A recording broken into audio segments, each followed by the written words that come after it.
Muy buenos días amigos, un programa más, un día más en El Espía del Telón. Hoy un programa dedicado a Nicaragua, con especialistas del CREI, del Centro Regional de Estudios Internacionales. Un gusto saludaros a Manuel Espinoza y a Jorge Capelán. Tendremos más invitados que se nos unirán a lo largo del programa, eso espero. Así que, en primer lugar, bienvenidos y un gusto teneros aquí para hablar de un país de Centroamérica pequeño, pero muy significativo como es Nicaragua, y un país en el que ha habido elecciones locales hace pocos días.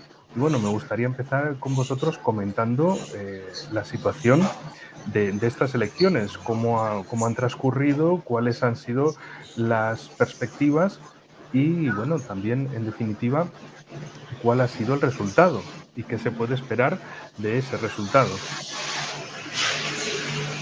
Eh, bueno, buenas tardes aquí en Nicaragua, imagino que en España buenas noches, ¿verdad? Un saludo a todos, caluroso desde Nicaragua. Muchas gracias, Enrique, por la invitación a compartir en este blog bastante visto, ¿verdad? Eh, Te podemos decir de que eh, recientemente en Nicaragua se han celebrado las elecciones municipales, donde el Frente Sandinista de Liberación Nacional, que es el partido, ¿verdad?, en el gobierno, obtuvo una victoria contundente prácticamente a nivel nacional. Estas elecciones han tenido un carácter soberano y donde el pueblo prácticamente está marcando un parte de agua de nuevo sobre cómo los pueblos son los llamados a decidir su camino, tanto los caminos de lucha como los caminos de victoria. ¿Por qué menciono estos dos tipos de caminos? Mira, en la historia de Nicaragua, como bien decía, es un país bastante pequeño, ¿verdad? Pero bastante codiciado, tanto por imperios coloniales europeos y el norteamericano. Ha tenido unos momentos históricos que habría que subrayarlos para que los que ven hoy este programa puedan entender por qué nosotros le hemos llamado soberana. Mira, Nicaragua fue intervenida por los norteamericanos dos veces.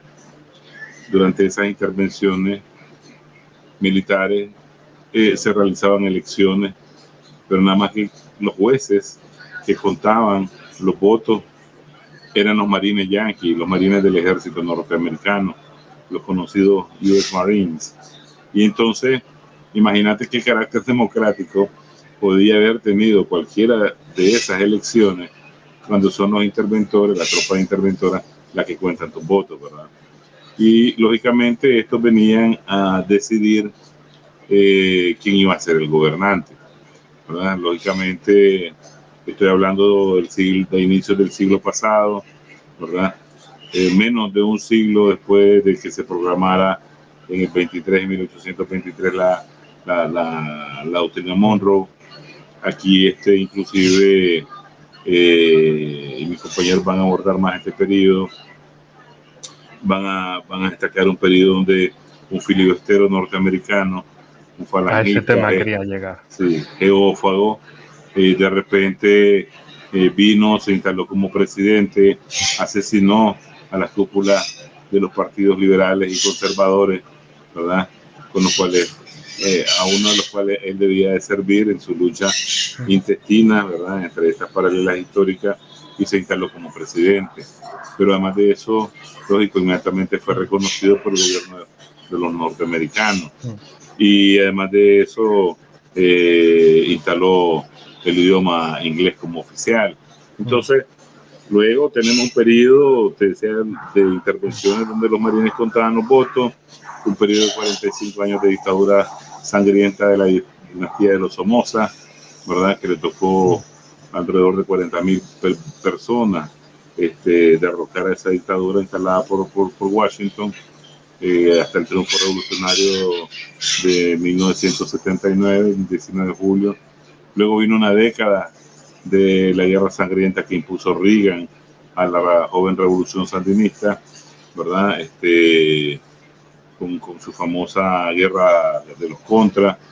Y luego vinieron 17 años de gobierno neoliberal, donde vos mirabas las elecciones y las boletas de las urnas electorales andaban tiradas en las calles. Todas las boletas que los partidarios del sandinismo votaban simplemente se desaparecían y estaban en los cauces, debajo de puentes, escondidos en grandes basureros. O sea, algo dantesco para hablar de cualquier tipo de política democrática que a ellos tanto les gusta mencionar. Entonces, en Nicaragua, desde 1984, con el primer gobierno sandinista, en el proceso revolucionario, se realizaron las primeras elecciones democráticas. Las del 84, aún en medio de la guerra, la ganó el Frente Sandinista. En el 90, en la siguiente, el Frente Sandinista perdió esas elecciones, producto del desgaste que había de todo tipo, producto de esa guerra de 10 años. En el 2007 regresó el Frente Sandinista al poder, consecutivamente ha ganado. En el 2018 los norteamericanos, a través de estas agencias de desestabilización, intentaron derrocar al gobierno. Se les dio una respuesta contundente y en estos últimos 6 años se ha puesto en su lugar tanto a la oposición interna como a toda esa capacidad de intervención extranjera, sobre todo de financiamiento, que se utilizan para sus famosas revoluciones de color. Entonces, esta vez, estas elecciones soberanas han tenido menor capacidad de influencia, de intervención extranjera y menor capacidad de accionar de las quintas columnas y de las sextas columnas que lamentablemente en toda la sociedad viven. Cuando te digo que haya tenido menor nivel de intervención, no es porque ellos no han querido, sino porque hay un grado de organización popular, hay un grado de cohesión pueblo-gobierno en función de seguir avanzando en enormes logros y conquistas, tanto en el plano socioeconómico, ¿verdad?, como cultural, en estos años del segundo proceso revolucionario. Me gustaría preguntarte, Daniel Ortega, ¿quién es? ¿De dónde viene? ¿Por qué? ¿Por qué desde fuera se le ve como es el presidente de Nicaragua y, bueno, al estilo de lo que hacen con otros presidentes cuando quieren derrocarlos, siempre dicen Daniel Ortega, el dictador, desde fuera? Entonces, ¿quién es Daniel Ortega? ¿Desde cuándo es presidente? ¿Por qué partido es presidente? ¿Cuál es su postura, tanto de política interior como de política exterior en Nicaragua? ¿Y por qué tiene ese señalamiento desde fuera? Porque, claro, al presidente de Honduras o al de Costa Rica no se les conoce de esa manera. A Bukele sí, en El Salvador, pero por otras razones. El caso de Nicaragua, Daniel Ortega sí es muy conocido. ¿Por qué este señalamiento? Mira, nosotros le decimos o comandante Daniel o le decimos Daniel, porque lo vemos no como un presidente, una persona que está distanciado del pueblo o de la militancia sandinista, ¿verdad? El comandante Daniel proviene de la lucha guerrillera contra la tiranía somocista. Es uno de los primeros miembros del Frente Sandinista que inicia esta lucha. Sufrió el encarcelamiento, las torturas en la mazmorra somocista. Logró conducir al partido al triunfo revolucionario en 1979 junto con otros compañeros de esa generación heroica sandinista. Se puso al frente de la defensa de la revolución sandinista de 1979 a 1990. Y te quiero decir, si bien es cierto, el Frente como partido perdió en las elecciones del 90 por el desgaste que te decía. La guerra militar, la guerra paramilitar de la CIA, no la ganaron los norteamericanos. Logró conducir al pueblo a un sistema elevado de niveles de valores revolucionarios, de convicción revolucionaria, que perduró en los 17 años posteriores, del 90 al 2007, de 3 gobiernos neoliberales, a cual más de corruptos. Y dirigió solo, ¿verdad? Prácticamente se fue quedando solo, porque ante el carácter de la lucha, pues muchos saltan, se escapan, traicionan, y él se quedó solo liderando la lucha del pueblo hasta que de nuevo logró llevar al Frente Sandinista de Liberación Nacional al triunfo en las elecciones del 2007. Del 2007 hasta la fecha ha creado un país de alto rendimiento económico, sobre todo lo ha logrado, ha alcanzado victorias enormes en la lucha contra la extrema pobreza, la pobreza, la atención de todo tipo de los niveles de salud.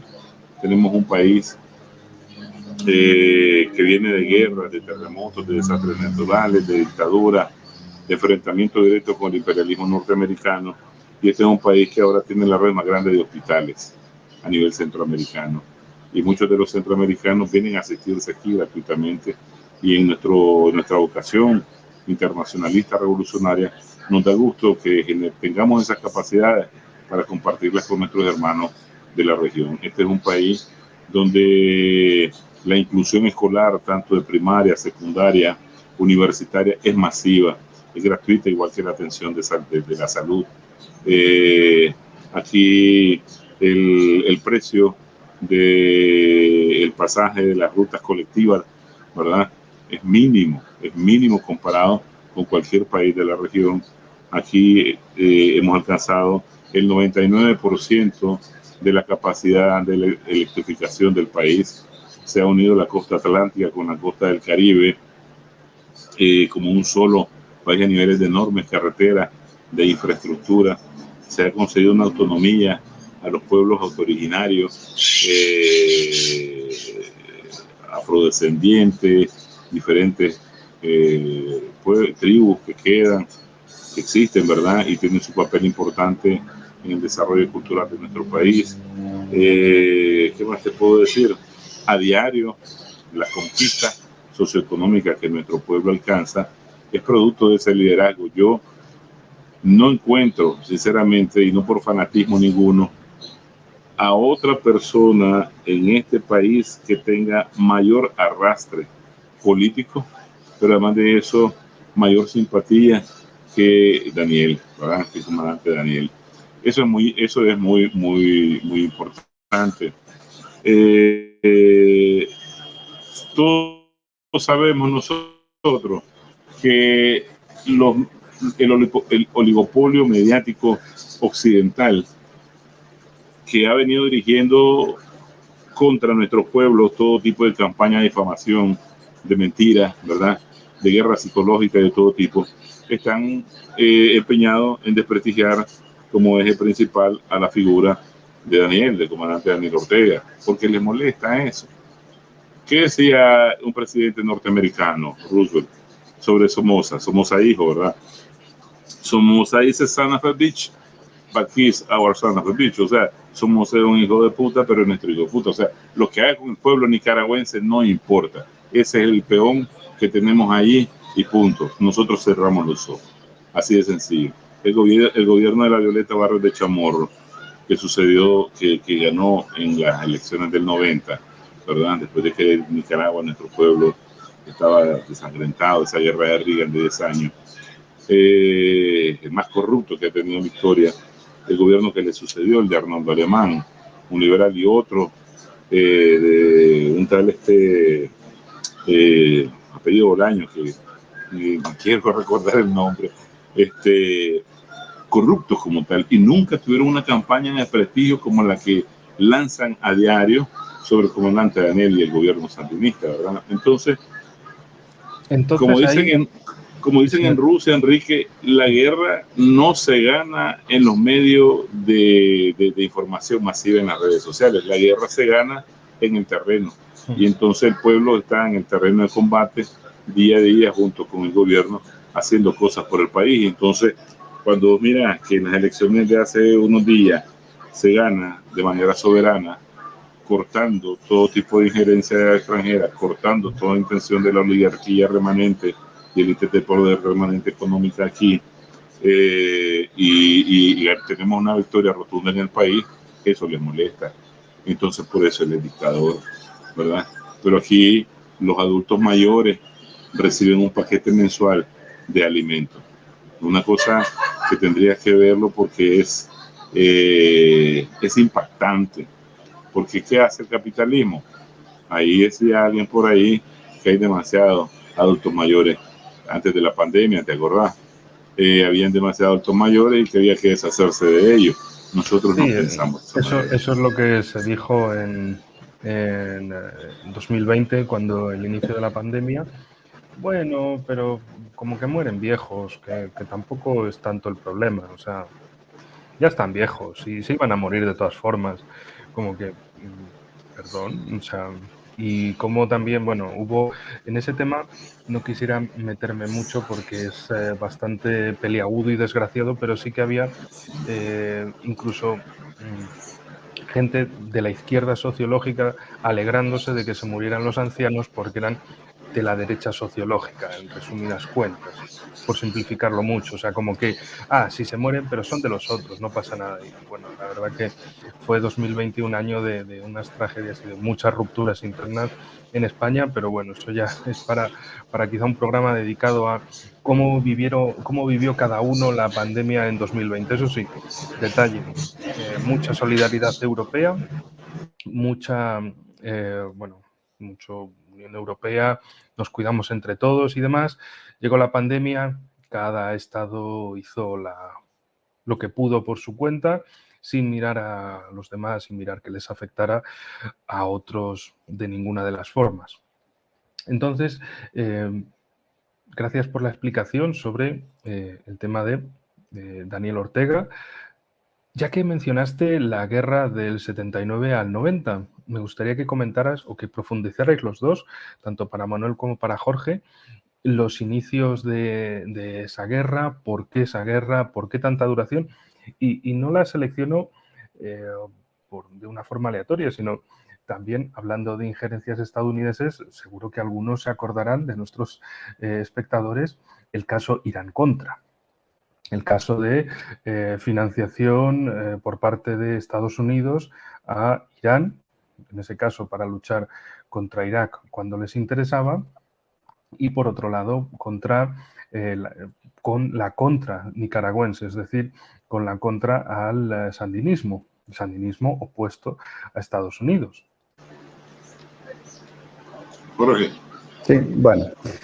Mira, yo diría que la guerra empezó en el mismo momento prácticamente que triunfó la revolución sandinista. O sea, lo que se dio cuando Somoza se va del país y él deja un supuesto sucesor, ¿no?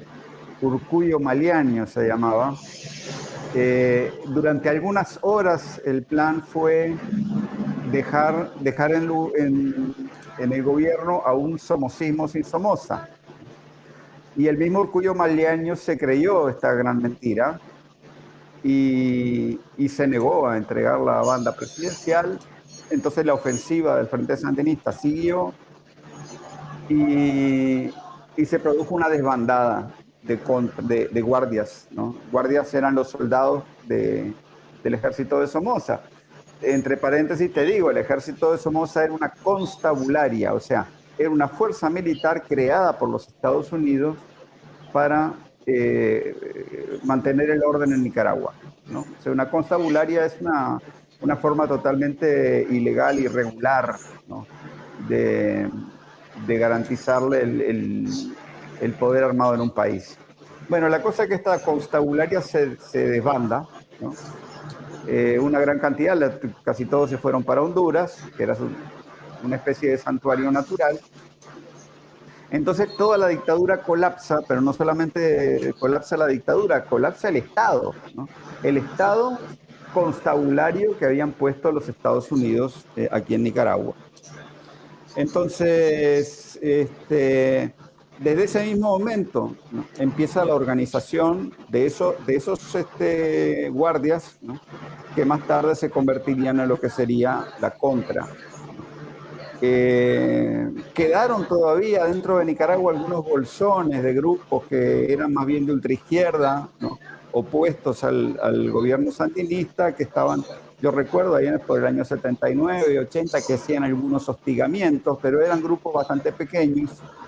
La verdad que el Frente Sandinista tenía un apoyo enorme, pero desde ese mismo momento Nicaragua fue a hablar con Francia, fue a hablar con Mitterrand, hasta habló con los Estados Unidos y les dijo, y el gobierno sandinista les dijo, bueno, dennos armas para poder defendernos, porque además en los últimos días de la dictadura Estados Unidos decía que estaba opuesto a Somoza, cosa que era obviamente una gran hipocresía. Bueno, pues tanto Estados Unidos como Francia se negaron a dar algún tipo de ayuda.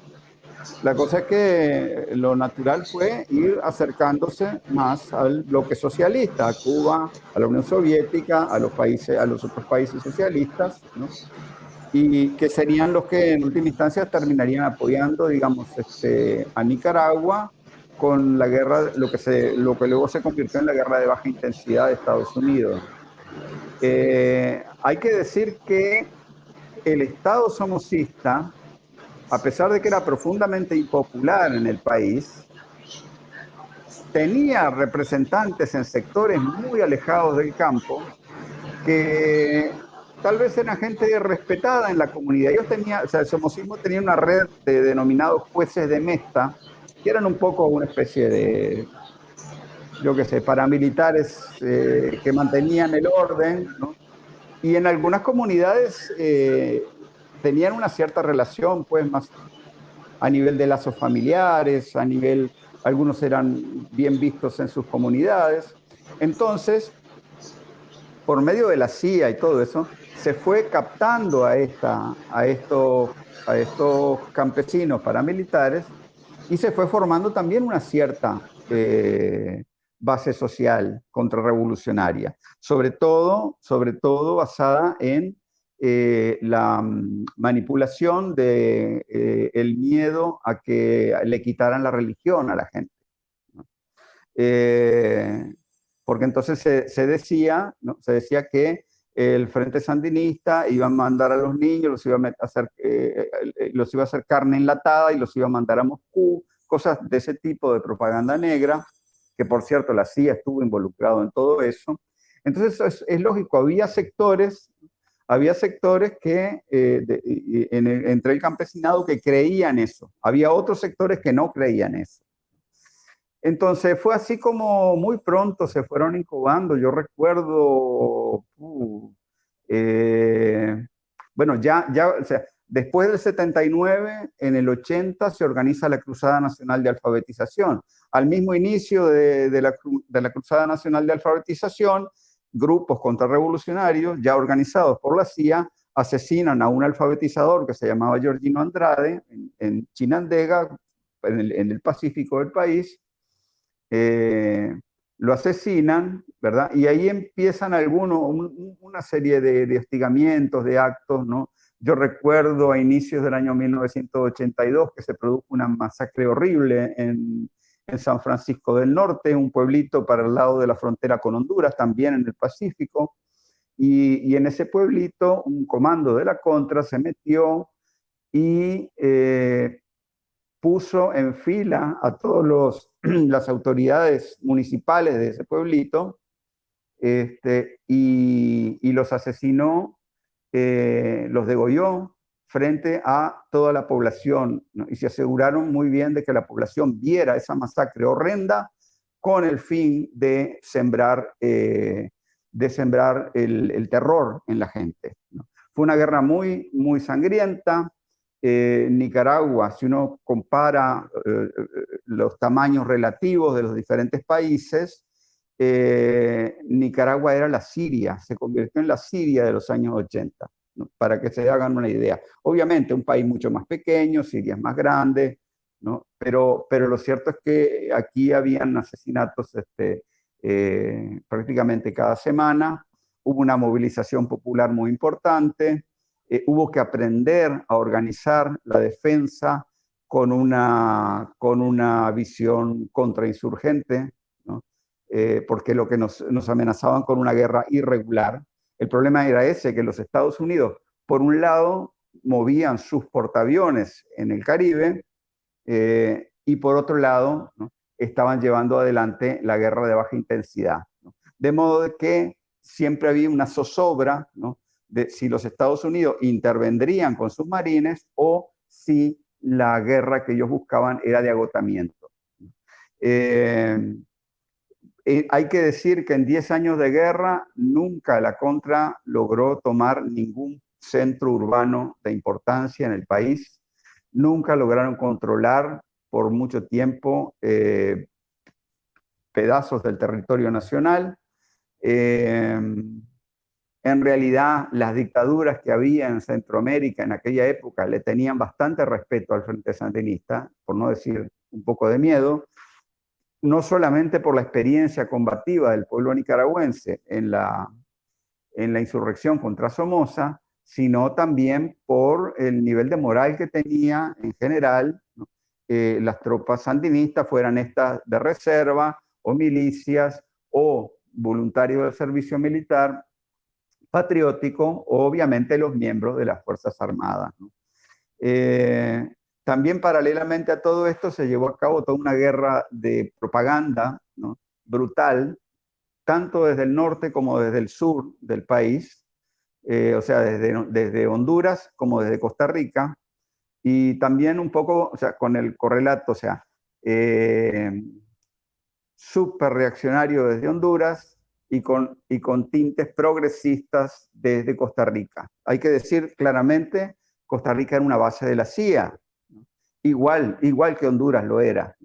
John Dimitri Negroponte, que era el embajador de Estados Unidos en Honduras por aquella época, lo que hizo fue convertir a Honduras en un campo de concentración y implantar ahí una serie de bases, de santuarios, ¿no?, de la Contra, además que ellos tienen ahí sus dos bases militares, ¿no?, Palmerola y Sotocano, desde donde atacaban a Nicaragua, ¿no? Pero también, ¿no?, la socialdemócrata Costa Rica le daba todo el espacio a las fuerzas de la Contra para que operaran desde el sur, ¿no?, en contra de Nicaragua.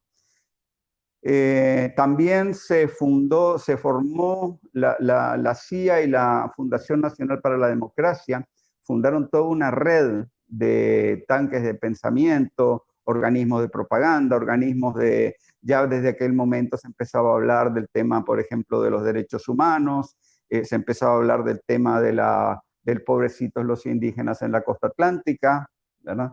Pero obviamente tratando de no para realmente abordar esos problemas, sino para manipularlos y convertirlos en armas de guerra, ¿no?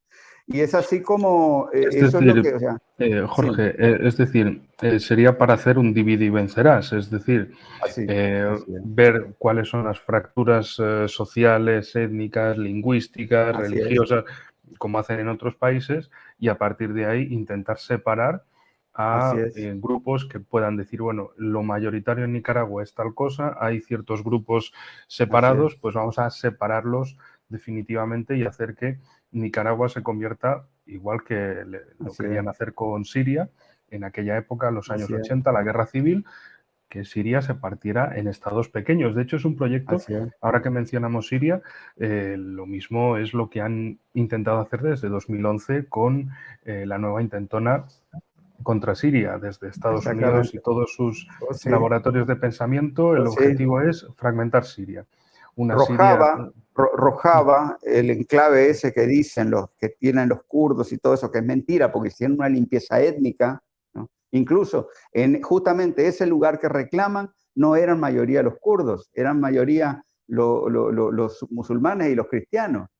Y mandaron un montón de peshmergas, de kurdos, pero de Irán, ¿no? De Irak, ¿verdad? Que ni siquiera compartían el mismo alfabeto con los niños kurdos que ellos supuestamente le iban a enseñar en las escuelas. Era todo falso, ¿no? Y desgraciadamente, eso es exactamente el mismo modelo quisieron implementar aquí en Nicaragua. La diferencia es que el gobierno sandinista lo que hizo fue a todas esas poblaciones que están en la esquina noreste de Nicaragua, en lo que se considera como el Caribe Norte, ¿verdad? A todas esas poblaciones que estaban a lo largo del río Coco, se les movilizó tierra adentro, ¿no? En unos territorios bastante grandes, con buen acceso a tierra, servicios básicos. Obviamente fue una decisión muy difícil, ¿no?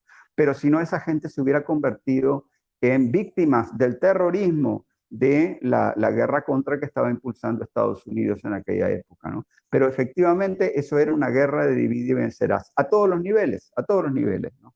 Así operan los Estados Unidos. Y bueno, pues fueron años también duros porque nos bloquearon, minaron los puertos, no podían salir los productos de exportación. Nicaragua no era sujeto, digamos, de crédito, solo del bloque socialista podían venir cosas. Era muy difícil, muy difícil. Y bueno, lo que se llegó al año 1990, ¿no? Con unas elecciones, pero unas elecciones hechas, primero, con el Frente Sandinista en el gobierno. Segundo, con la Constitución discutida muy participativamente y aprobada dentro de la revolución, y con el ejército y la policía sandinistas en el poder, ¿no? O sea, con el nuevo Estado revolucionario. Se hicieron las elecciones de 1990, los Estados Unidos, primero la contra siguió atacando hasta lo último, desde Honduras, ¿no? Y además había una crisis económica horrible por culpa del bloqueo y por culpa de todas esas situaciones. Y al fin y al cabo, los Estados Unidos, con su gran chantaje, ¿no? Prácticamente le dijeron a la gente: si ustedes votan por nuestra candidata, por la señora Violeta Chamorro, entonces nosotros vamos a levantar las sanciones. Y el pueblo tuvo que escoger con una pistola apuntada a la sien, ¿no? Ahora, ¿qué fue lo que pasó? Ganaron, ¿no? Ganó la oposición esta, financiada y dirigida por los Estados Unidos, pero al día siguiente nadie salió a la calle a celebrar, ¿no? Y nadie salió a la calle a celebrar porque, primero, porque ni siquiera ellos mismos se lo esperaban, y segundo, porque mucha gente votó, puso su voto con un gran pesar en el corazón, ¿no? Un elemento también que hay que decir es que mucha gente quería que el Frente hubiera desmovilizado a los muchachos del servicio militar patriótico, y esa fue una cosa que se reconoció después a nivel de la dirigencia y todo, de la dirigencia sandinista, que se debió haber hecho antes de las elecciones, ¿no? Pero lo cierto es que la injerencia de los Estados Unidos fue brutal, ¿no? Solo para las elecciones de 1990 metieron $12 millones de la época aquella, que son mucho más de lo que valen hoy en día, ¿no?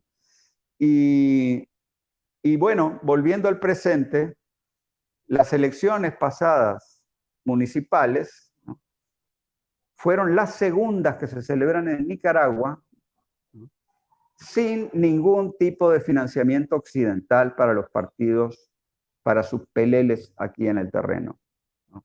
Fueron las segundas, ¿no? Las primeras fueron las de noviembre, las del 5 de noviembre del año pasado, que ganó el Frente Sandinista como con 75% de los votos, o más, ¿no? Ya no me acuerdo entonces.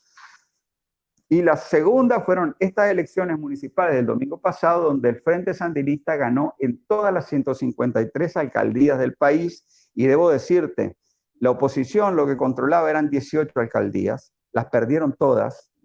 Y ahí hay zonas donde el Frente nunca en toda la historia había ganado, porque habían grupos de gente que tenían un gran rencor en contra del sandinismo, por cosas que pasaron a inicios de los años 80.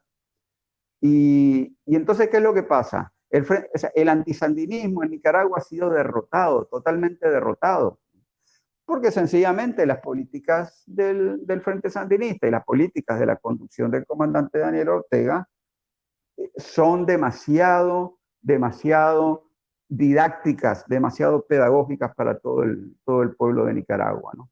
Entonces, bueno, más o menos eso es lo que yo te podría hablar sobre los años 80. Perfecto, perfecto. Pues Manuel, si quieres comentar algo más, te escuchamos.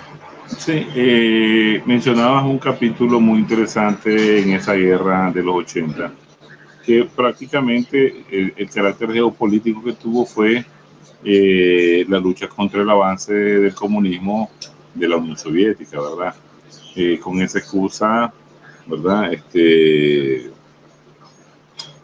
La administración de Ronald Reagan dirigió una guerra sangrienta contra nuestro pueblo que le costó más de 50,000 víctimas, ¿verdad? Durante esa década se realizaron alrededor de más de 12,000 combates, ¿verdad? Y con una presión permanente de maniobras militares con acorazados, cañoneras, destructores, amenazando a la población con una invasión inminente. Y esa invasión, por ejemplo, la que hicieron en el 83 contra la pequeña isla de Grenada, ¿verdad? Donde ahí la revolución de Maurice Bishop apenas iniciaba, una pequeña isla donde había unos cuantos constructores cubanos. Tuvo, como diría yo, una acción tan desproporcionada de parte de la 82 División Aerotransportada que convirtió esa invasión en una victoria pírrica. Pero además de eso, también la invasión de diciembre del 89 que hicieron en Panamá, como una muestra de lo que ellos podían hacer siempre y cuando les diera la gana en cualquier país del continente. Eso para ablandar la voluntad o presionar psicológicamente la voluntad revolucionaria de nuestro pueblo. Entonces, fueron miles los formatos de desestabilización que ellos utilizaron durante esa guerra. Sin embargo, yo te hablaba de victoria del sandinismo en plena guerra de los 80, de la guerra de Reagan. Y es lo que mencionabas como el caso del Irán Contras, ¿verdad? O el Contragate, que no es más que la voluntad soberbia de la administración Reagan de llevar la guerra contra nuestro pueblo, violentando cláusulas, enmiendas del Congreso norteamericano que le impedía financiar a la contrarrevolución para fines de derrocamiento del gobierno. Sin embargo, cada vez que el Congreso suspendía la ayuda a la contrarrevolución, la ayuda financiera, venía los norteamericanos, tanto la CIA, que estaba encargada de llevar a cabo esta guerra, el Consejo de Seguridad Nacional, en el caso de este famoso, mal famoso coronel Oliver North, ¿verdad? Comenzaron a financiar a la contrarrevolución a través de narcotráfico, ¿verdad? Importaban estupefacientes, cocaína a los Estados Unidos y el excedente utilizaban para financiar la contrarrevolución. Pero además de eso, comenzaron a vender armas a través de Israel con Irak, y todo esto fue descubierto, ¿verdad? Fue descubierto tras el derribamiento de un avión de carga donde los tripulantes eran norteamericanos.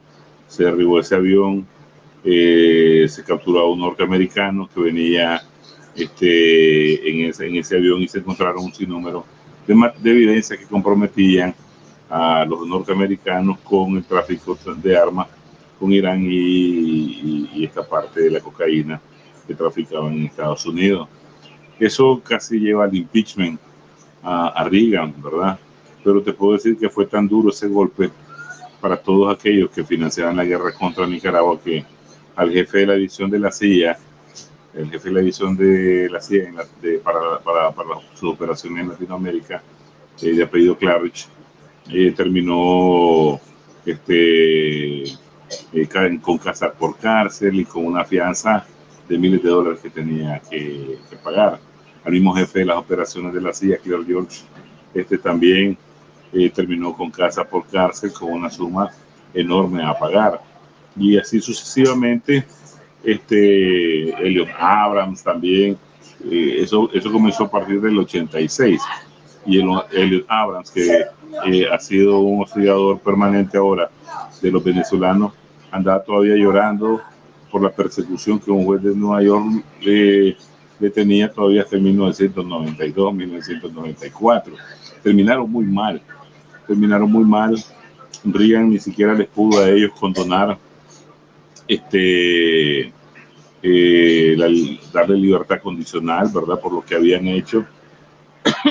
Y fue una gran victoria para el pueblo el hecho que el gobierno norteamericano fue desestabilizado. Y muchas otras acciones más, como la victoria que tuvo la Revolución Popular Sandinista en la Corte Internacional de La Haya, donde se denunció la participación activa de los norteamericanos en acciones terroristas como la voladura de los tanques de combustible en Corinto, como el minado de nuestros puertos. Además de eso, la Haya los sentenció a pagarnos 17 mil millones de dólares que no los han pagado, ¿verdad? Porque ellos fueron los culpables de esa guerra que desestabilizaron la economía de nuestro país. Entonces, ese espíritu, esas grandes victorias que nuestro pueblo alcanzó, pues es parte de ese remanente de valores que aún existe en nuestra población, ¿verdad? Que recuerda con amor la revolución, los sacrificios que se hicieron, el objetivo de la revolución de sacar de esa pobreza sometida por la dictadura somocista instalada por los norteamericanos. Y hasta hoy día, pues, bueno, la verdad es que queremos invitarte, Enrique, a que conozcas Nicaragua. La Nicaragua de hoy día te va a encantar, te va a fascinar, te va a fascinar. Este es un país que a diario se embellece, ¿verdad? Y como todos latinoamericanos, pues nosotros somos muy cordiales, muy solidarios, y creo que te la vas a pasar bien, Enrique, al igual que el resto de tus conciudadanos. Pues muchísimas gracias por la invitación y desde luego con mucho gusto estaré por allí. Un tema que no podemos dejar de olvidar. Ya sabemos, estamos en el mes de noviembre, el mes del recuerdo del Canal de Panamá, 1903. Estados Unidos apoya el separatismo en Panamá y eso ocurría a principio del mes de noviembre y a mediados del mes pasaban un tratado que básicamente convertían a Panamá en un protectorado, un país que en política interna podría hacer más o menos lo que quisiera, pero en política externa ya se encargaba Estados Unidos y sobre todo lo más importante es que Panamá les cedía de forma completa lo que se llamó el área del canal, es decir, una franja de, no recuerdo ahora exactamente las millas concretas, pero era una anchura considerable para convertir, por así decirlo, esta parte del país en un territorio bajo mando estadounidense, bajo control estadounidense, que no sería hasta pasado en la mitad del siglo XX que se lo devolverían y con limitaciones, porque claro, para Estados Unidos esto representaba una estrategia fundamental en la unión de sus dos costas por la vía más rápida, es decir, entre la costa este,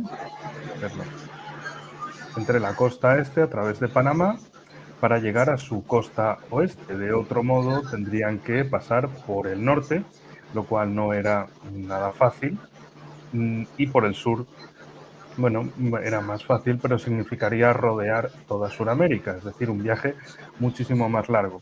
Igual que en el contexto euroasiático, bueno, contexto euroasiático, africano-mediterráneo, el canal de Suez supuso una reducción de las líneas marítimas. En el caso americano era Panamá. En el caso de Suez fue Reino Unido, el Imperio Británico, quien metió la mano para conseguirlo. También, por un lado, con un proyecto fallido francés, como también pasó en Panamá, y en Panamá finalmente fueron los estadounidenses los que consiguieron, los que, como aquí decimos, se llevaron el gato al agua, es decir, tuvieron éxito. Y claro, hay otros de esos proyectos que han tenido, ¿cómo decirlo?, cierto impacto, por lo menos impacto potencial, ¿no? Me refiero a la posibilidad del canal de Nicaragua.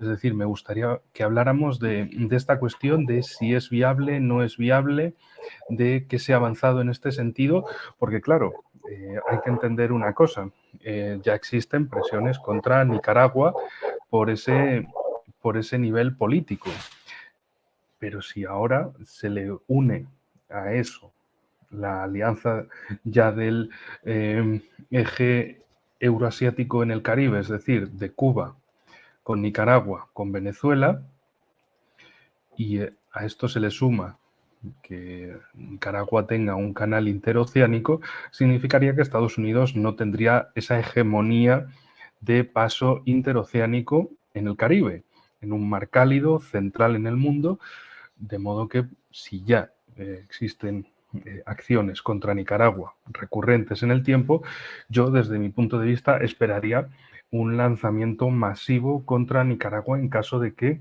ese proyecto se empezase a implementar. Pero la cosa es, hay movimientos sobre ello, de que se quiera realizar inversión, no sé, China, rusa, de qué país y por dónde pasaría.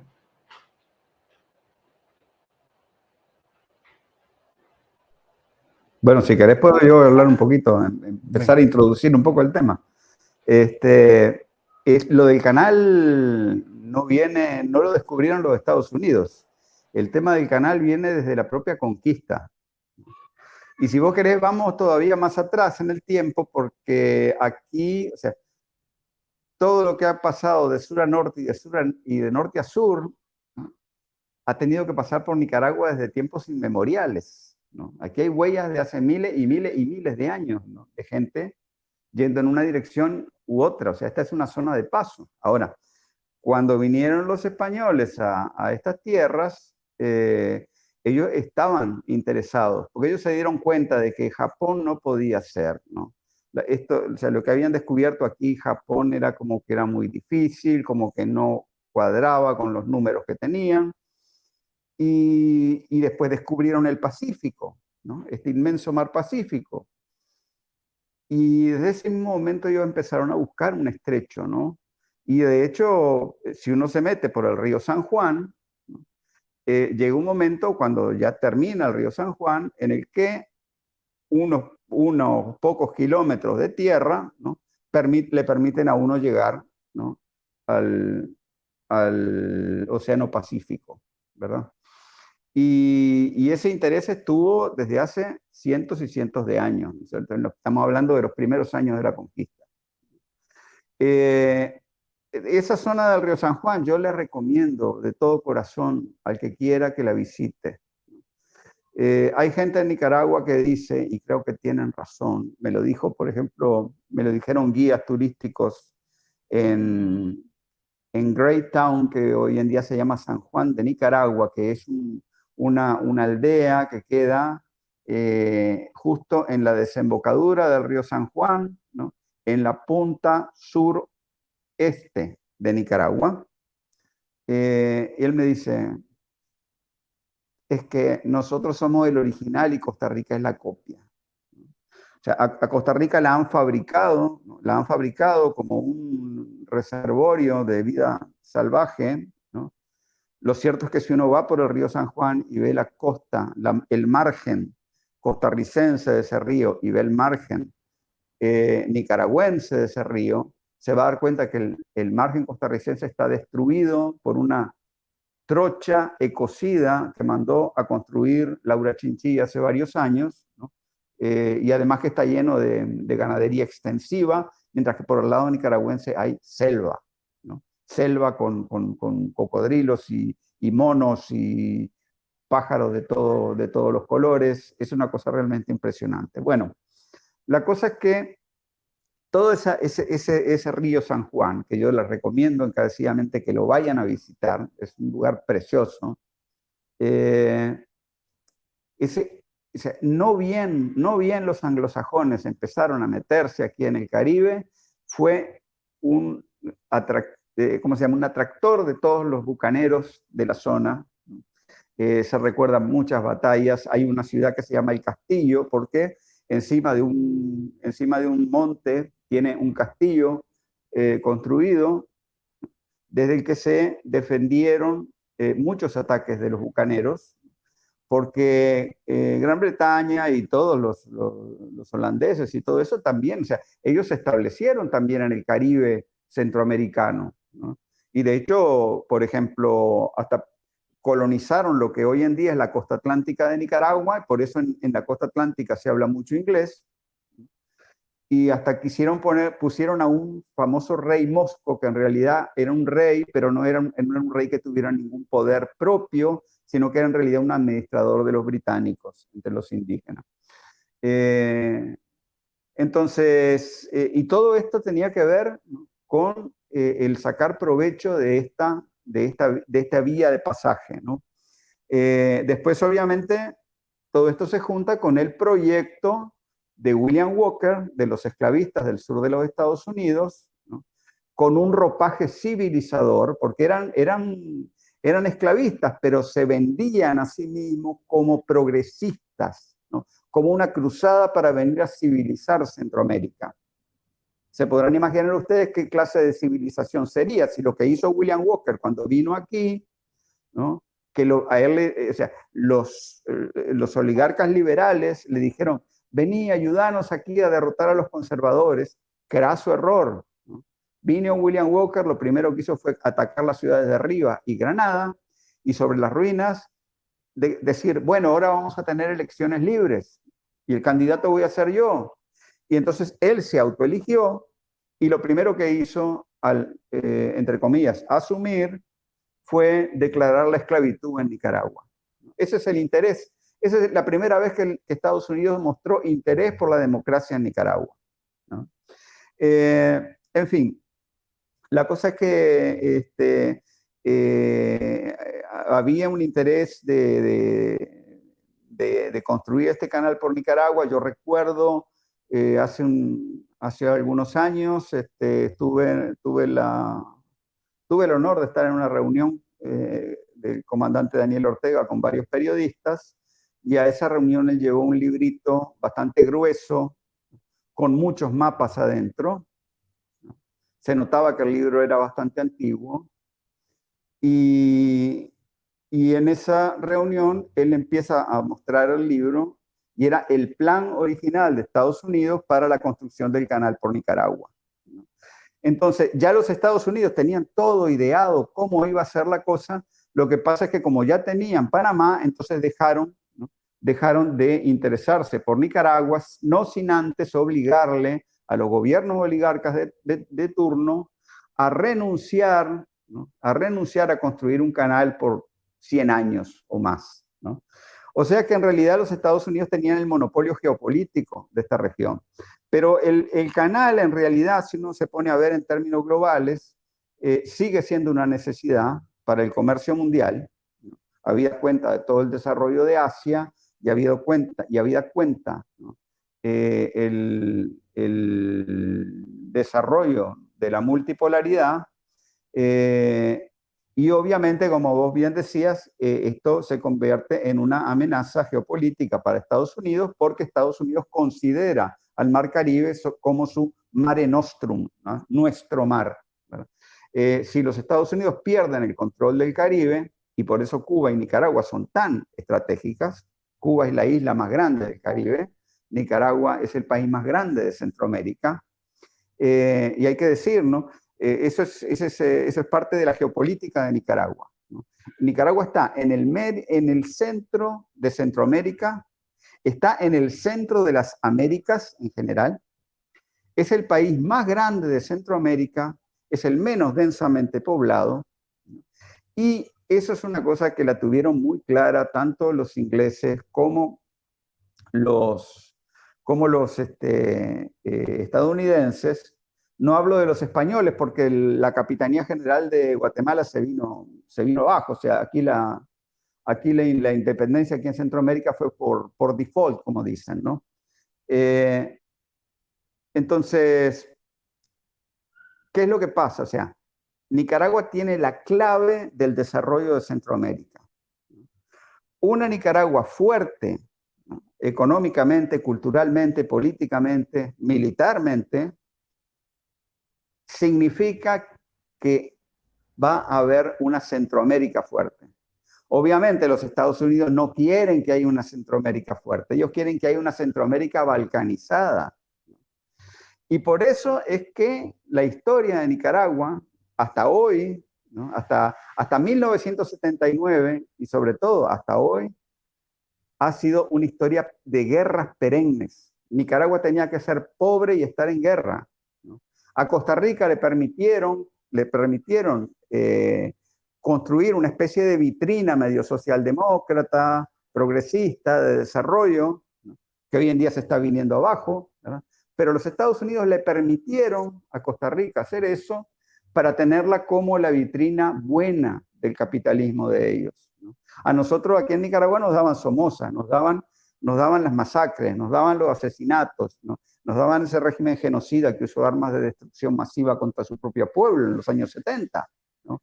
Entonces, la tragedia geopolítica de Nicaragua es que para que se pudiera mantener la dominación estadounidense sobre el Caribe y sobre Centroamérica, Nicaragua tenía que ser pobre y estar en guerra permanente, ¿no?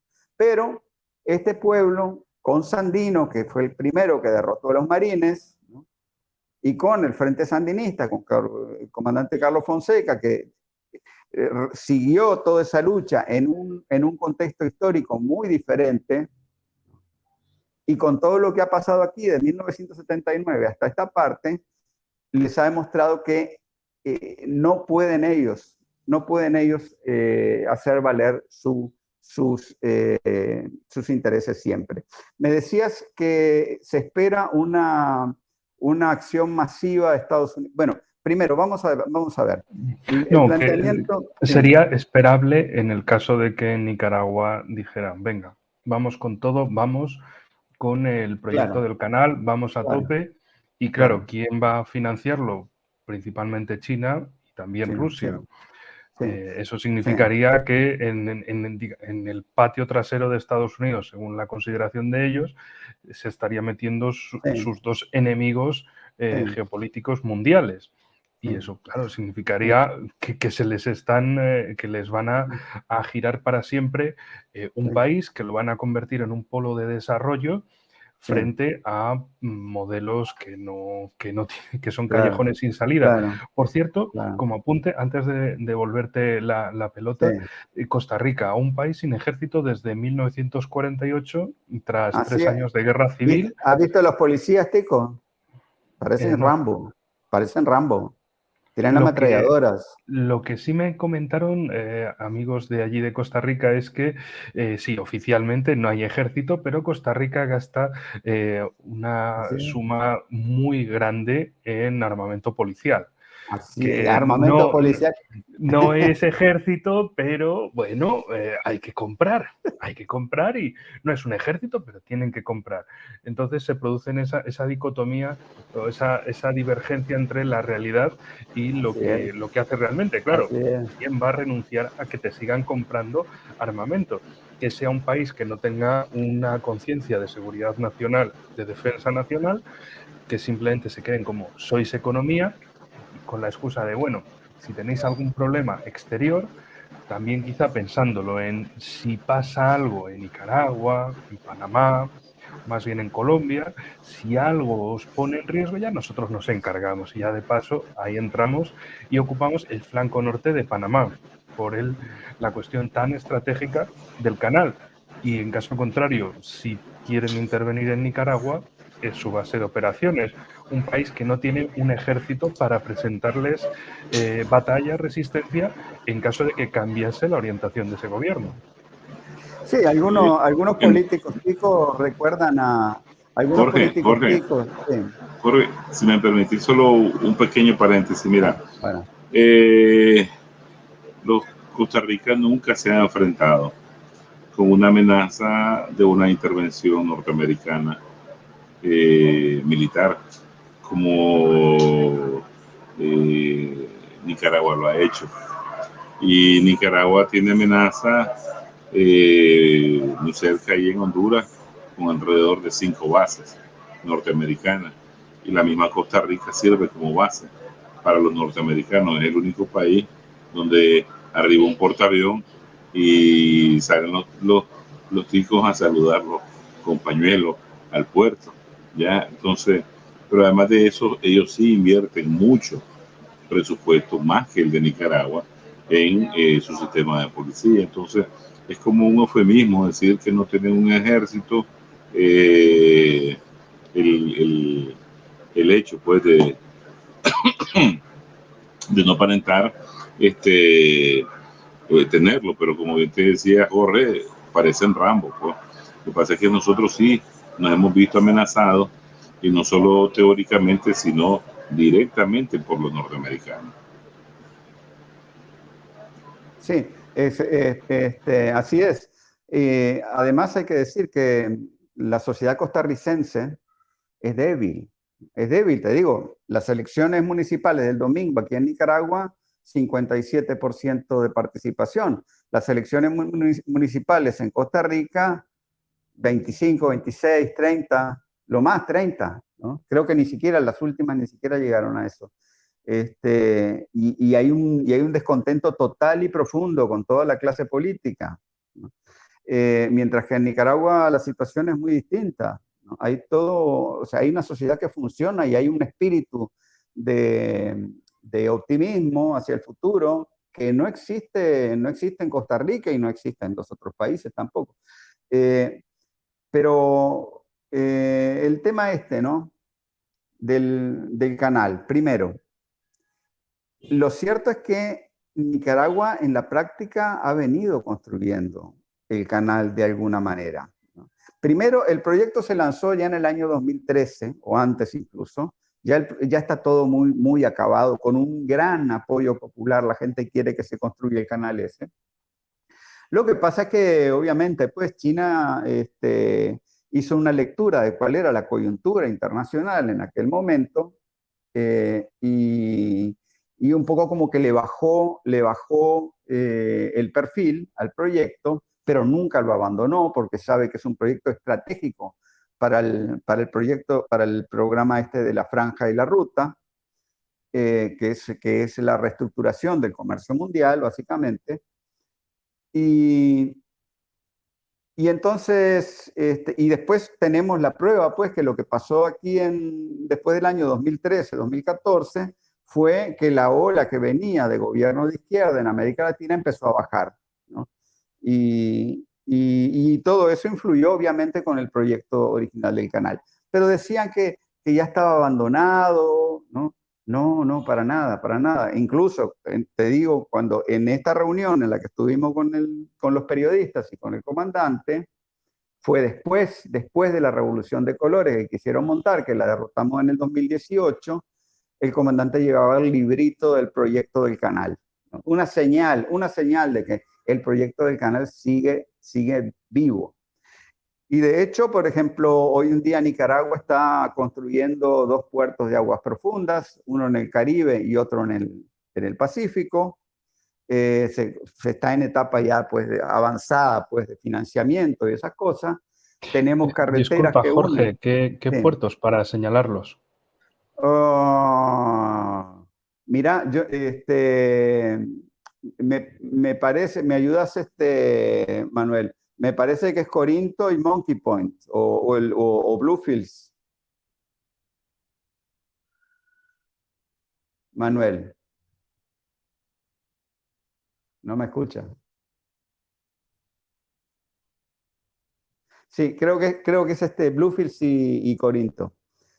Originariamente eran Monkey Point y Brito, ¿verdad? Era el proyecto original. Porque es terrible, o sea, Nicaragua no, sin puertos de aguas profundas es muy difícil hacer que los grandes barcos puedan moverse, atracar aquí, pues es muy difícil exportar a otros países, en fin. Nunca, por ejemplo, Nicaragua había tenido carreteras que unieran el Pacífico con el Atlántico, ¿no? Hoy en día sí las hay, puentes, porque hay un río bien caudaloso, que es el río Guagua, en el Caribe Norte, ¿no? Y todo eso se ha venido construyendo ahora. Pero de hecho Nicaragua no digamos que está sola, porque interés por ir construyendo canales secos existe en toda Centroamérica. Lo que pasa es que el país que tiene las mejores condiciones es Nicaragua. Entonces, el proyecto está, ¿no? Y seguramente, además, por ejemplo, no solo eso, sino carreteras que unen el sur con el noroccidente de Nicaragua, ¿no? Todo el desarrollo que ha habido de la red vial aquí, todos esos serán proyectos que de alguna manera estaban incluidos en el proyecto original del año 2013-2014. El canal yo creo que se va a construir, ¿no?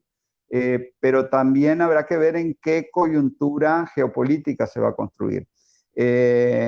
Porque obviamente eso implicaría abrir un frente, ¿no? en lo que sería las contradicciones con Estados Unidos, siempre y cuando Estados Unidos las élites que gobiernan Estados Unidos no entren en razón y digan que es mejor cooperar en un mundo multipolar que entrar en una situación de guerra, de escalamiento de las tensiones. Ahora, yo no sé qué va a pasar. A mí me parece que Estados Unidos, en un país donde los bancos son los dueños del Estado, es muy difícil, ¿no? Lograr que ese tipo de países entren en razón. Tienen unas dinámicas guerreristas que son sistémicas, ¿no? a la forma de operar del Estado, ¿no? Pero ciertamente el proyecto sigue. Lo que pasa también es que apenas llevamos un año de establecer relaciones comerciales con China. Cuando salió el primer proyecto del canal, Nicaragua no podía tener relaciones directas con China, todo fue a través de una empresa privada china, porque Nicaragua había heredado relaciones con Taiwán.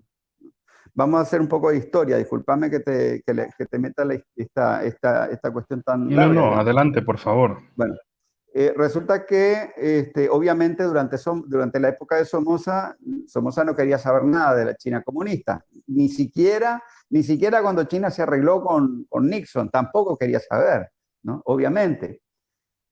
Cuando triunfa la revolución sandinista, se establecen relaciones con China por primera vez.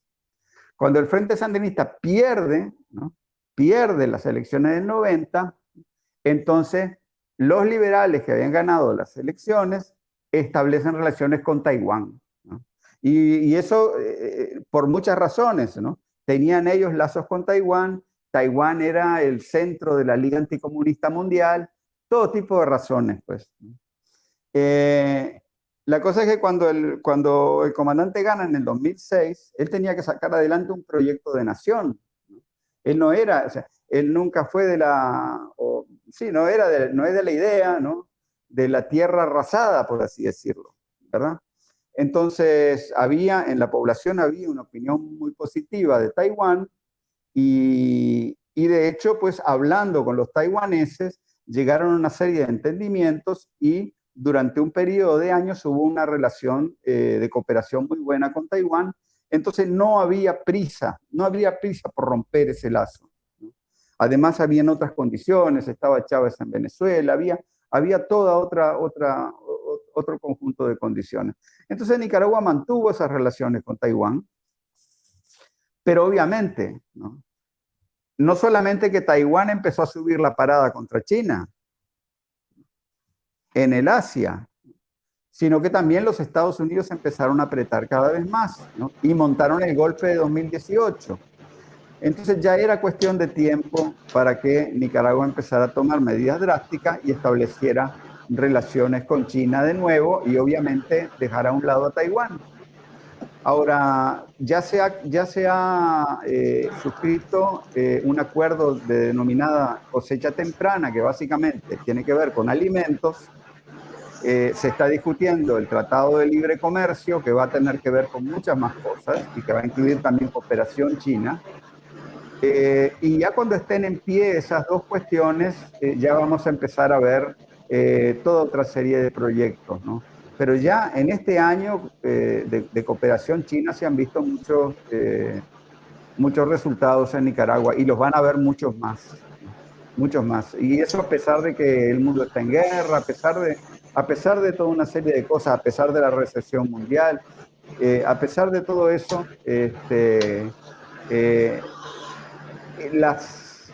lo que son las sanciones netamente económicas de Estados Unidos no logran afectar tanto a Nicaragua, pero sí nos afectan la parte financiera, yo creo que nos afecta mucho, y sobre todo esta guerra cognitiva que Estados Unidos no solamente le hace al pueblo nicaragüense, sino que se la hace a los demás pueblos del mundo, pintando a Nicaragua como un estado policial, como un estado fallido, como un lugar donde nada funciona, siempre hay guerra. Todo eso es mentira, es falso, ¿verdad? Y a nosotros nos daña porque no vienen turistas, por ejemplo, ¿verdad? Sí. Jorge, un segundito. Enrique, es que nuestro colega Juan Urbina está tratando, dice, de entrar, si pudieran ayudarle. Sí, pero antes le vi que entró varias veces y se salía. Y se salía, sí. Parece que ya arregló el problema. Vale, yo de internet. En cuanto entre él, yo lo meto en el programa, sin problema. Okay. Gracias. Sí, entonces eso es más o menos la situación. Ahora, los Estados Unidos tienen muchos problemas porque ellos, claro, ellos saben que no quieren al comandante Daniel, ¿verdad? Eso lo saben. Porque además, independientemente de que sea Trump o de que sea Biden, los Estados Unidos seguían por el destino manifiesto y seguían por la doctrina Monroe. El destino manifiesto es la ideología esa que dice que, según la cual Dios les encomendó a los Estados Unidos esparcir la libertad en todo el mundo, ¿no? Y por cierto, les recomiendo que escuchen la traducción al español de la letra del himno de los Estados Unidos y se van a dar cuenta que es totalmente psicopático, ¿no? Es una letra que solo habla de guerra, de cañones, de bombas, ¿no? y de enemigos por todas partes, ¿no? Y curioso, pues, un país que nunca fue invadido por nadie, ¿no? Hace gala de luchar contra todas las invasiones imaginarias, pues, de las que dicen ellos que son objeto. En fin, entonces está esa doctrina del destino manifiesto y está la doctrina Monroe que dice América para los americanos, que en realidad es interpretada y se entiende como América para los Estados Unidos, ¿no? Entonces, con esas dos doctrinas, y te digo, en América Latina realmente no se puede decir que hubo mucha diferencia entre Bush y Biden, solamente es la manera de querer destruirnos. Entonces, ellos siempre van a buscar cómo impedir que haya una Nicaragua sandinista en Centroamérica, ¿no? Pero el problema que tienen ellos es que no tienen una propuesta positiva hacia la región. Ellos no tienen ni pueden impulsar ningún programa de inversiones aquí. Ellos quieren que se corte la inmigración, pero al mismo tiempo con sus políticas económicas lo que hacen es agudizar el problema de la migración, ¿no? Y casualmente el país de Centroamérica, ¿no?, que más hace para que la gente esté motivada a quedarse en el país es Nicaragua, pero es a Nicaragua la que quieren destruir. Entonces, eso es un reflejo de la crisis tan profunda en la que se encuentran los Estados Unidos, que ellos no tienen un modelo alternativo de gobernanza, ¿no?, del imperio. Y lo que a mí me preocupa mucho que están impulsando, creo yo, hoy en día en toda América Latina, es la destrucción de cualquier tipo de gobierno, ¿no? Se nota que hay una polarización enorme. Ellos están financiando por un lado y por el otro. Y bueno, yo creo que uno de los objetivos importantes de toda esa ofensiva es la Amazonía, ¿no? Sí, de hecho, aprovecho para Sí, recomendar a nuestros sí, espectadores del canal los programas dedicados a Colombia y a Brasil, donde precisamente abordamos esos temas en cuanto a la parte que les afecta a sus países. Cuando hagamos excelente. el programa sobre Perú, por supuesto lo abordaremos, ya que el Amazonas, como hemos dicho también en esos programas, nace en Perú. En las montañas de Perú. Del sur al norte se va desplazando hasta Iquitos, de ahí toma rumbo este hasta tocar la frontera con Colombia y Brasil y de ahí terminar ya en el Océano Atlántico en zona brasileña. Un plan, Sí. bueno, recomiendo esos vídeos que son muy interesantes donde vamos mostrando eso y también las cuestiones de Petro y Lula. De Petro ya él ha comentado sus intenciones de meter a Estados Unidos, a la OTAN, en Colombia, en la Amazonía, y ya veremos cuál es el resultado con Lula da Silva, el nuevo presidente en Brasil. ¿Cuál es su postura? A priori parece también el seguidismo a esas políticas estadounidenses de, bueno, romper los estados actuales existentes en Sudamérica con divisiones o bien utilizando indigenismo, utilizando diferencias socioeconómicas, que ese es más el caso de Bolivia, de la diferencia entre Santa Cruz de la Sierra y La Paz, e intentar quebrar el país en esas dos partes. En otros casos, pues, es utilizar el ecologismo como medio de destrucción indirecta de un país o de intento de rendición por otros medios, de que entreguen parte de su territorio porque se supone que no lo saben gestionar y ya para eso, y precisamente ahí estuvo Francia en 2019 cuando los incendios en el Amazonas, para decir que, bueno, que si no son países que saben gestionar estos global commons, estos bienes comunes globales, pues entonces tendrán que quitárseles de en medio y ser gestionados por parte de una entidad externa internacional en manos de la ONU quizá y, bueno, gestionar el medio ambiente, pero claro, ¿qué es lo que dicen por ejemplo, colombianos, peruanos y sobre todo brasileños, que es la parte más grande? La Amazonía es el supermercado geopolítico de los recursos naturales. Ahí tienes de todo, empezando por agua y madera y minerales, porque la minería ilegal es destructiva y muy importante, especialmente, por ejemplo, en Perú, en el Amazonas peruano y en el brasileño. Sí, ahora mismo, en estos mismos momentos, mientras estamos hablando, hay una campaña muy agresiva para destruir Bolivia, ¿no? Es como siempre el tema este de la media luna, ¿verdad? Y de los comités cívicos. Y debo decir que el plan no es nada nuevo. Hace ya como 20 años lo escribió Mark Falkhoff.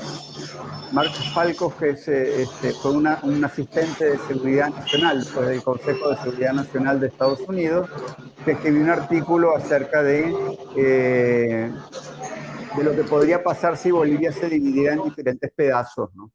Y ahorita casualmente se está dando una movida de unos supuestos paros cívicos, ¿no?, con el objetivo de paralizar económicamente a ciertas zonas de Bolivia. No va a prosperar, pero situaciones similares son de esperar en diferentes lugares, especialmente cuando la situación por la que atraviesan prácticamente todos los países, ¿no? Hasta Guyana, que tuvo un crecimiento enorme el año pasado y descubrieron un montón de petróleo. Ahí el pueblo la pasa mal, hay una diferencia brutal entre pobres y ricos. Entonces hay mucha desesperación en la calle, ¿no? Y hay un terreno fértil, ¿no?, para azuzar, ¿no?, para que los pobres se maten entre ellos, ¿no? En fin, al mismo tiempo quiero decir una cosa, ¿no? Al mismo tiempo hay movimientos, así como nosotros estamos hablando de geopolítica en estos momentos, en toda América Latina se está hablando de geopolítica, ¿no?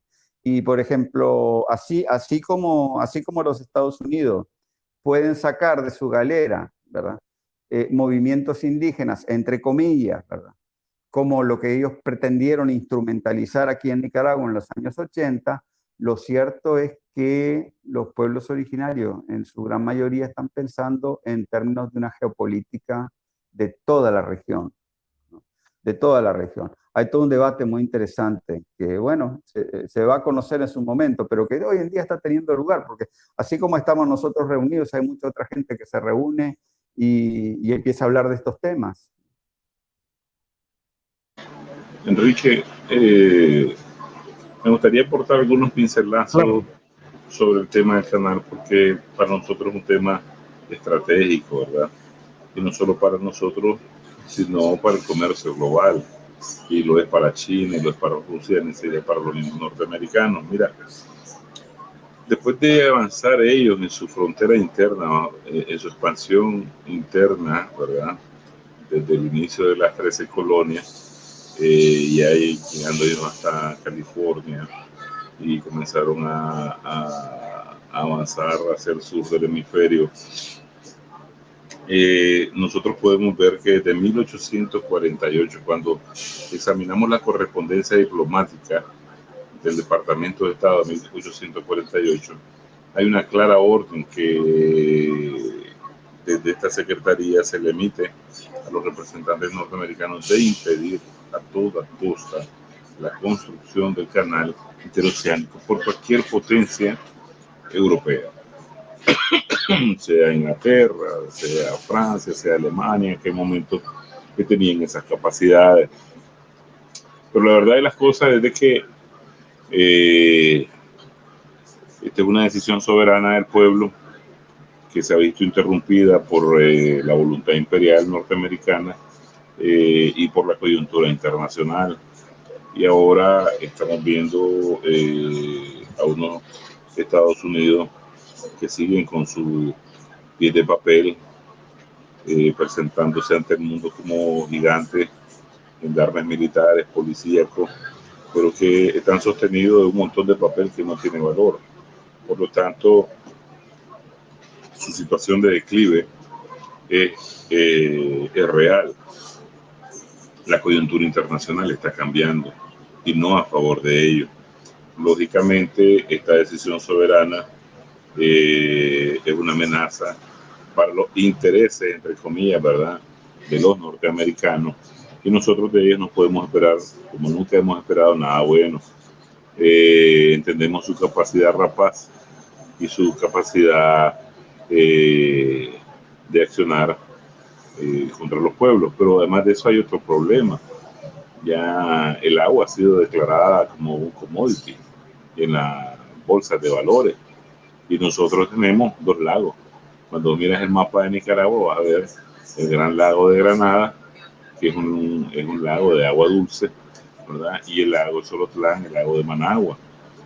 Y además de eso, nuestra red hídrica, ¿verdad?, fluvial de ríos, y nosotros estamos bañados por dos océanos. O sea, Nicaragua tiene un recurso hídrico enorme también, y eso también nos despierta serias consideraciones en tratar de establecer qué planes ya tienen preparados, también no solo para si construimos de manera soberana, que es nuestro derecho, ¿verdad?, también hacia nuestros recursos hídricos. Perdón, Sí. yo me tengo que ausentar porque tengo que ir a otra reunión. Así es. Entonces, muchas gracias por invitarme y lo dejo en buena compañía porque se suman los demás compañeros del CREI. Vale, Perfecto, Jorge. Jorge, pues muchísimo gusto y que vaya todo muy bien. Un gran día. Hasta la próxima. Entonces, Jorge es especialista en asuntos indígenas y va a una conferencia también, ¿verdad?, sobre la Via Yala y esos temas. Ahorita casualmente a las 6 de la tarde, hora de Managua, son las 17:45. Entonces, nosotros estamos claros de que estamos tan cerca siempre de los norteamericanos. Tenemos que lidiar, como hemos venido lidiando, con una política agresiva, ¿verdad? Pero esta vez la coyuntura les adversa. La coyuntura, la problemática internacional apenas inicia, creo yo, a ponerse de color difícil, y todas esas consideraciones están siendo tomadas en cuenta por este liderazgo nacional, así como por la misma sociedad, porque hay que entender otra cosa. Nicaragua ha avanzado tanto en su despertar como nación, en su despertar como sociedad, en su despertar como pueblo, ¿verdad? Estado que tiene sus propios intereses nacionales, generales y determinantes. Y entonces los asuntos soberanos marcan un lugar muy importante en las decisiones que nosotros tomamos como Estado-nación. Y no sería la primera vez, pues, que los norteamericanos monten todo tipo de acciones en contra, pues, de nuestro desarrollo, que nos lleve a ese tipo de balcanización, que nos lleve a una especie de africanización, de haitianización, ¿verdad?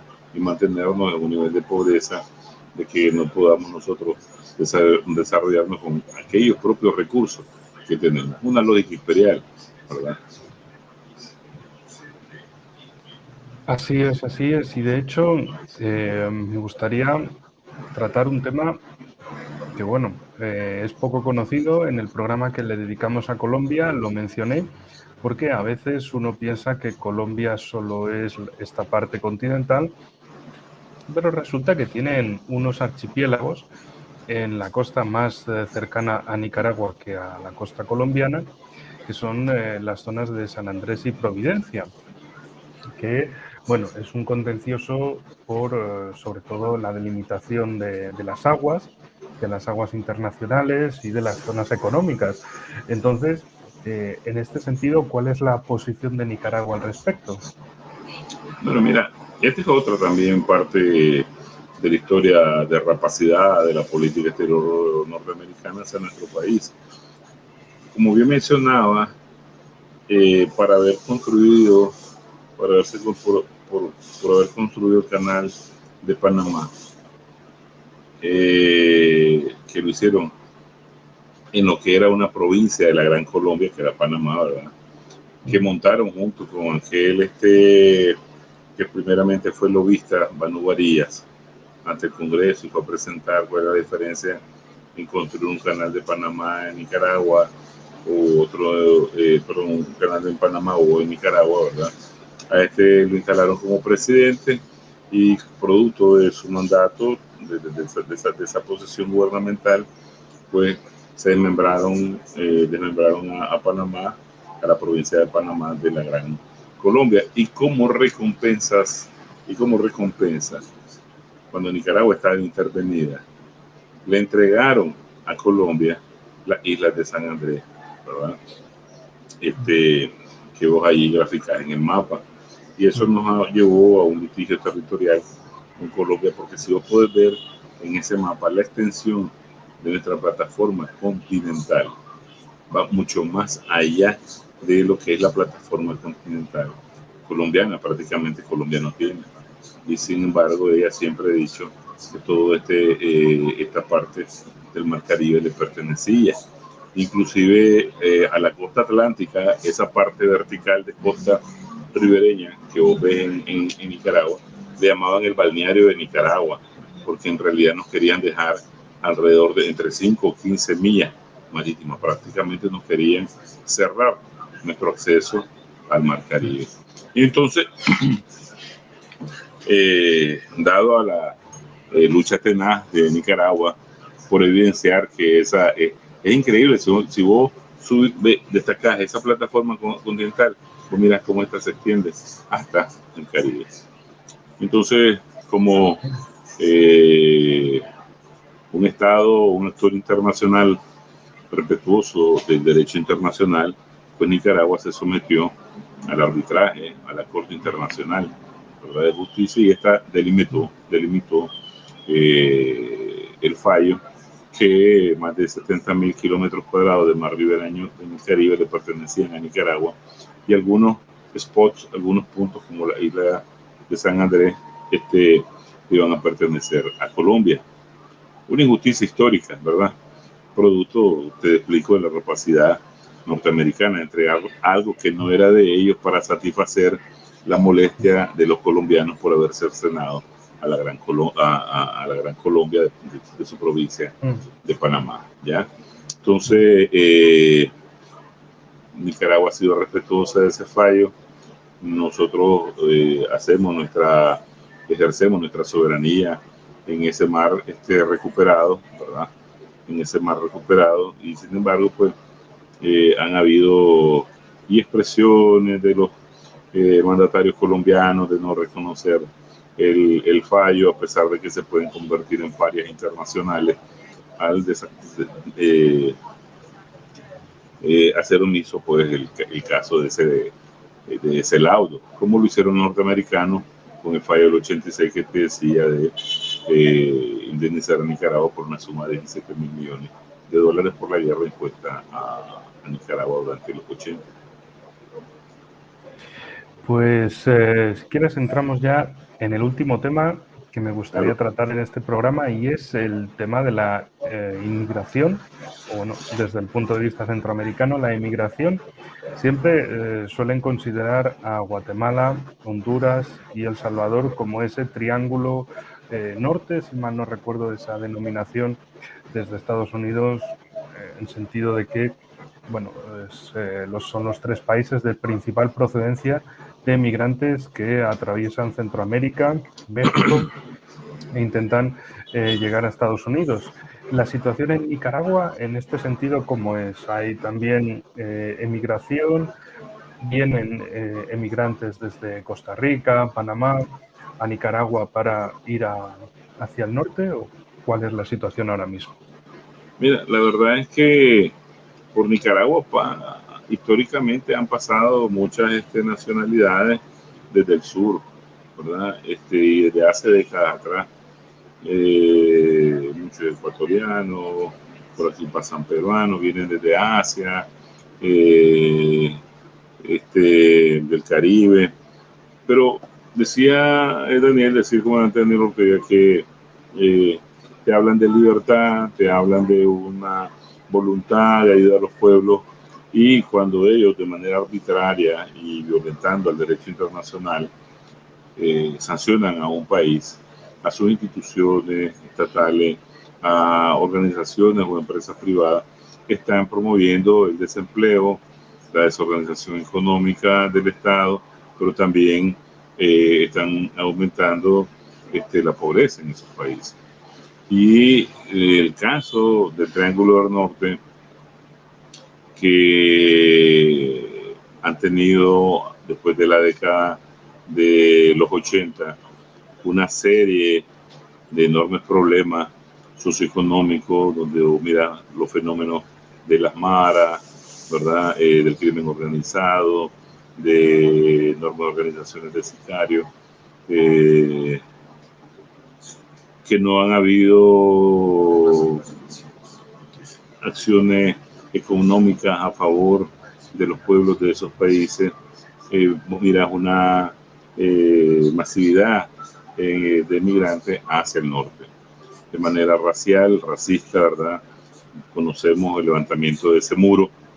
Por un lado, América para los americanos, pero levantas un muro que le impedía el acceso a los ciudadanos de esos países para entrar. Pones un muro en la frontera con México, pones otro muro entre la frontera de México con Guatemala, pones otro muro aislando, impidiendo, ¿verdad? Que los ciudadanos busquen una oportunidad de empleo.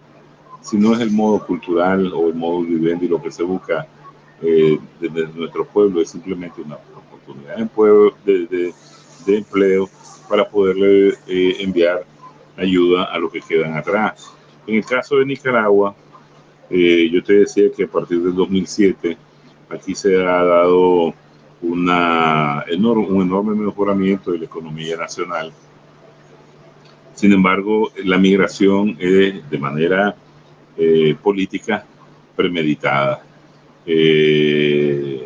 La migración la acentúan ellos con campañas de miedo, de desprestigio político.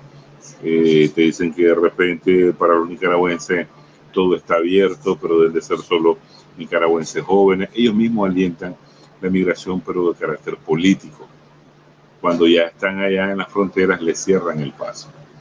Y muchos de estos inmigrantes sufren todo tipo de vejámenes por los contrabandistas, los coyotes me refiero, esas mismas maras o sicarios que los hacen rehén, se ahogan a cruzar el río. Y aquí se ha visto un activismo político de la oposición donde alienta esa migración. Y sobre todo en la parte de los departamentos, inclusive hasta la iglesia aquí se estuvo prestando para eso, dando una especie como de salvoconductos, de carta, donde alentaban a los jóvenes a irse. Entonces, no pasa sin ser parte de los planes de la accionar de agresión contra Nicaragua. De hecho, ese vaciamiento de población también es peculiar. Hablábamos del tema de Siria al principio del programa y también es muy similar al modus operandi en el caso de Siria, de que su población recibe un llamado para venga, iros márchense de Siria, vayan a Europa. Pero al final es vaciar los países, llenar de refugiados otros países y crear dos problemas en esos dos países. Unos por vaciamiento de población y otros porque de repente se les viene una avalancha que no saben cómo gestionarla, salvo, como hacía la Alemania de Merkel. No saben qué hacer con los refugiados, bueno, pues ponlos a trabajar por €1 la hora y eso en los medios de comunicación apareció como qué bien que trabajar €1 la hora es, vamos, esclavismo. Pero lo ponían como, bueno, qué exitazo, tenemos nueva población joven, formada, tal, y ya están trabajando por una minucia, qué bien, esto es todo ganancia. Así que bueno, esa cuestión desde luego que es muy peliaguda. Yo espero que desde luego Nicaragua se pueda convertir en un polo de desarrollo regional y precisamente cuando eso sucede, y además teniendo buenos amigos internacionales, cuando eso sucede, la emigración, como en casos de países tan destrozados como Guatemala, Honduras o El Salvador, pues deje de suceder.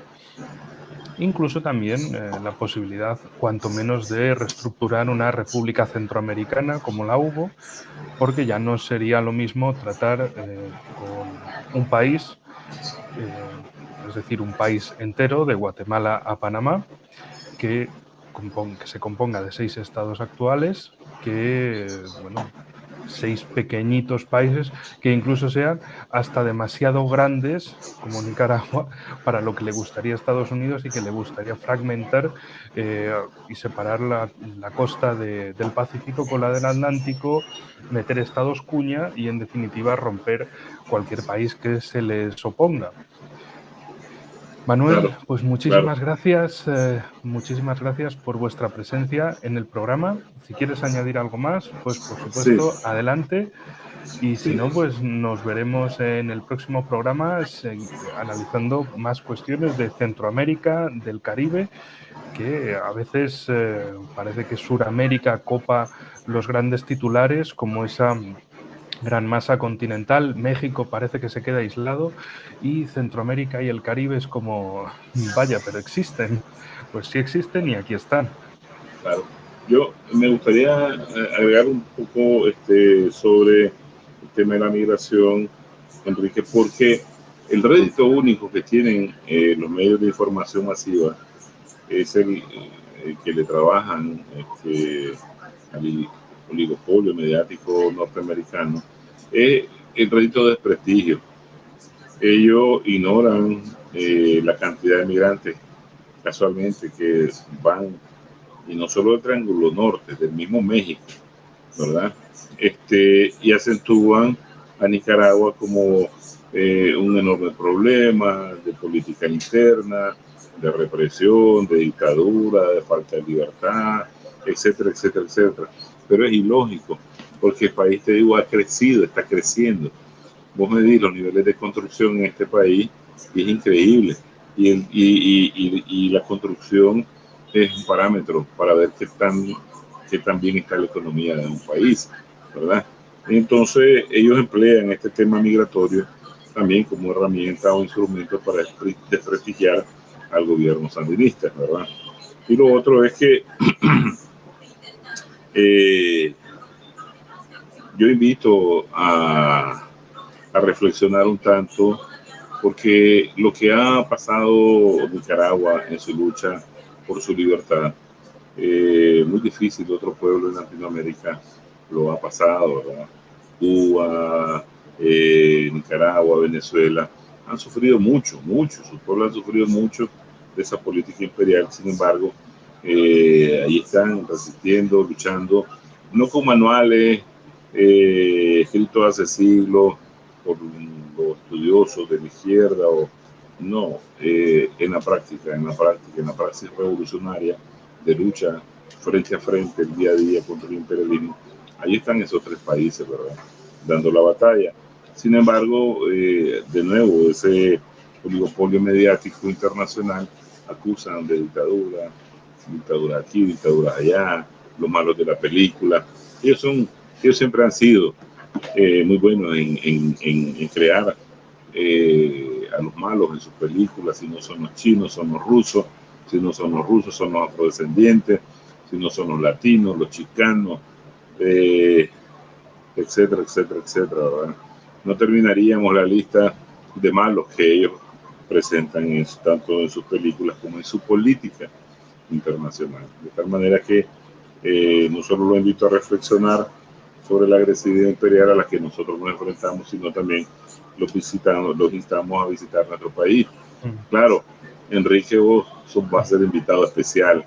Estamos preparando un congreso para marzo, te anticipo, y estamos preparando un congreso sobre geopolítica, y este congreso, pues sin tu presencia, pues sería un tanto difícil.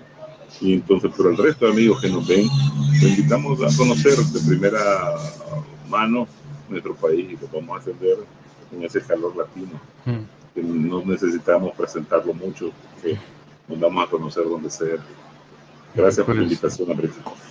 Gracias a ti por toda la invitación, por todo este tiempo que nos has dedicado. Bueno, ojalá poder estar allí y aportar todo lo que pueda. Y bueno, hasta aquí llega este programa. Nos veremos en el próximo programa. Ya veréis, estén atentos, suscríbanse, denle un me gusta, comentarios, como siempre digo, respetuosos, con educación, y ahí estarán, y yo gustoso de responderles. Y ahora, Manuel, pues nada más que poner el vídeo de cierre del programa y nos vemos en el próximo programa. Un gran saludo hasta Nicaragua. Saludos, hermano, saludos, suerte, éxito, un gran abrazo. Igualmente.